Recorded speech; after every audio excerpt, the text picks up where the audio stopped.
Hello bachcho, let's discuss this question. The products of mitosis are A. One nucleus containing twice as much DNA as parent nucleus, B. Two genetically identical cells, C. Four nuclei containing half as much as DNA as parent nucleus, या D. Two genetically identical nuclei.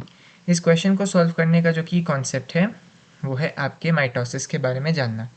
ये जो process है mitosis, इसके आपको पता है दो हिस्से होते हैं। एक तो होता है कैरियोकाइनेसिस और दूसरा होता है साइटोकाइनेसिस। ये जो कैरियोकाइनेसिस है उसको हम दो हिस्सों में बांटते हैं। एक होता है आपका इंटरफेस और दूसरा होता है आपका एम फेस। और ये जो इंटरफेस है वो वापस तीन हिस्सों में बांटा जाता है, जैसे कि आपको पता है G1 face, S face, G2 face. और ये जो M फेस है उसको हम चार हिस्सों में बांटते हैं, P मैट ऐसे करके, मतलब प्रोफेस, मेटाफेस, एनाफेस और टीलोफेस। तो ये हो गए हमारे चार एम फेस के हिस्से। अभी जैसे कि आपको पता होगा कि माइटोसिस में ये जो एस फेज है उसमें डीएनए डबल कर जाता है, डीएनए डबल हो जाता है।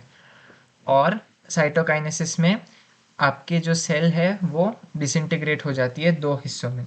तो एग्जैक्टली यदि हम डायग्रामेटिकली इसको रिप्रेजेंट करें, ऐसा हमारे पास एक सेल है, इसमें एक न्यूक्लियस है बीच में, इसका जो डीएनए अमाउंट है वो हम कहेंगे 2n। उसके बाद क्या होगा, एस फेज हो जाएगा।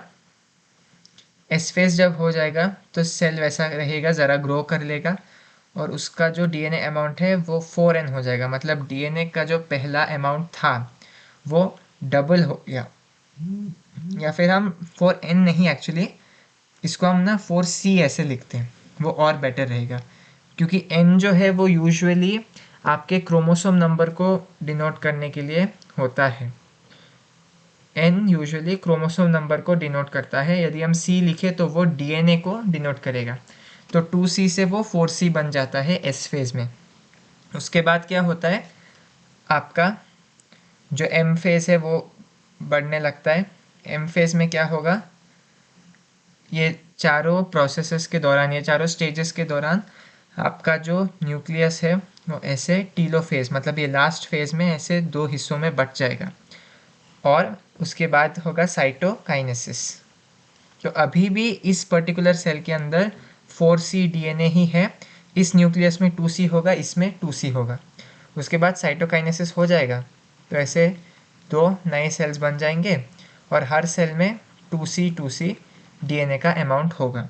तो यदि हम देखें तो माइटोसिस के दौरान हमें पेरेंट में भी 2c डीएनए दिखेगा और डॉटर सेल्स में भी 2c दिखेंगे। तो दो जेनेटिकली आइडेंटिकल सेल्स बनते हैं माइटोसिस के दौरान।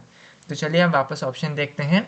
ए one nucleus containing twice as much DNA as parent nucleus, गलत। हमने देखा कि दो हमें सेल्स मिलते हैं, सिर्फ न्यूक्लियस नहीं, दो सेल्स मिलते हैं हमको जिनका डीएनए का अमाउंट सेम होता है पेरेंट के साथ। B two genetically identical cells, ये ठीक है। C four nuclear containing half as much DNA as parents nucleus, गलत। ये एक्चुअली मियोसिस में होता है। मियोसिस में आपको चार सेल्स मिलते हैं और उनमें जो डीएनए का अमाउंट होता है वो आधा होता है पेरेंट्स के कंपैरिजन में। और डी है टू जेनेटिकली आइडेंटिकल न्यूक्लिया, ये भी गलत है क्योंकि माइटोसिस के दौरान सिर्फ न्यूक्लियाई का डिवीजन नहीं होता है, पूरे सेल का डिवीजन होता है। So the correct option to this question is option B, to genetically identical cells. Hope you've understood it well. All the best.